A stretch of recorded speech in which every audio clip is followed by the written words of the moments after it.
This is Dante Williams, and you're watching Dante's Boxing Nation. Dante's Boxing Nation, what's going on, guys? Can somebody please tell me what the hell is going on with Danny Garcia? Danny Garcia's next opponent will be Rod Salka, a guy with a record of 19 wins, 3 defeats, and get this, 3 knockouts. Doesn't that sound like the type of opponent that you would usually face after you just had a loss? And you know, you're just coming back just to get your confidence back and get back to where you were before you had the minor setback? That's the type of opponent this is.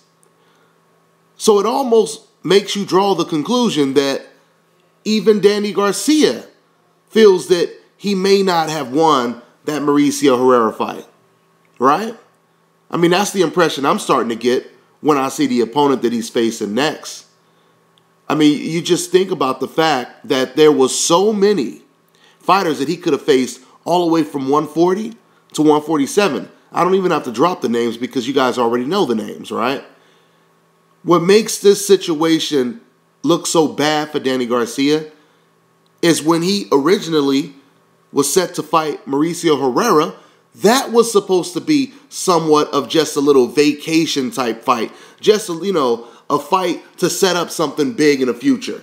That was supposed to be as, this is me taking a break type fight. I'm going to fight a guy who I'm going to be heavily favored against in my own hometown, blow him out, and then I'm going to get back to business looking for the big opponents. But to our surprise, Danny Garcia, he damn near ended up losing that fight. And now he's about to fight a guy that is nowhere near the level of even a Mauricio Herrera, which that's not an insult to Herrera because he's definitely proved himself over the last couple of fights. Meanwhile, it's Mauricio Herrera who's facing a real opponent in his next fight, and that's against Joan Perez. This guy, he has a record of 19-1 with 13 knockouts, okay?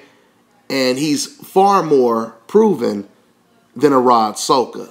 For those of you guys who have been watching my videos, you already know that I've praised Danny Garcia on numerous videos, his skills and everything else. But what he's doing right now is just not a good look for him, okay? I mean, there's just way too many opponents for Danny Garcia to face. I mean, he could have gave Khan a rematch, Mauricio Herrera a rematch. He could have fought Tomas Delarme, the guy who just beat Kareem Mayfield. He could have fought Kareem Mayfield. I mean, the list goes on and on. So to me, this fight is nothing but a confidence booster to maybe try to get Danny Garcia back to the confident status that he was at prior to the Mauricio Herrera fight. By seeing Danny Garcia pull a move like this, I truly believe this proves that he does not want to move up to the welterweight division and fight fighters like Keith Thurman, Sean Porter. Maybe he may fight someone like a Marcos Maidana, but, the Thurmans, the Porters, and even the Mayweathers, I don't think Danny Garcia wants to make that move. I think this proves it right here. So that's what it is. Danny Garcia, he'll be fighting against Lightning Rod Salka August 9th on Showtime in Brooklyn, the Barclays Center. Also on that card will be Lamont Peterson. Now, Lamont Peterson, he's not really fighting anyone spectacular either, but the difference is Lamont Peterson, he's been calling out everyone. He's been calling out Danny Garcia.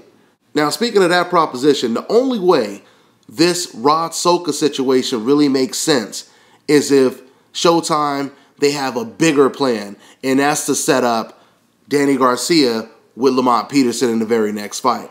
Or maybe they're trying to set up Danny Garcia to fight against some other heavy hitter in the junior welterweight or the welterweight division, all right? I'm hoping for Danny Garcia's sake, that's what's in motion, that's what's in the plan. Because if that's not what's in the plans, then it makes no sense at all for him to be fighting against someone like Rod Salka, okay? So that's pretty much all I got, guys. I'm on to the next one.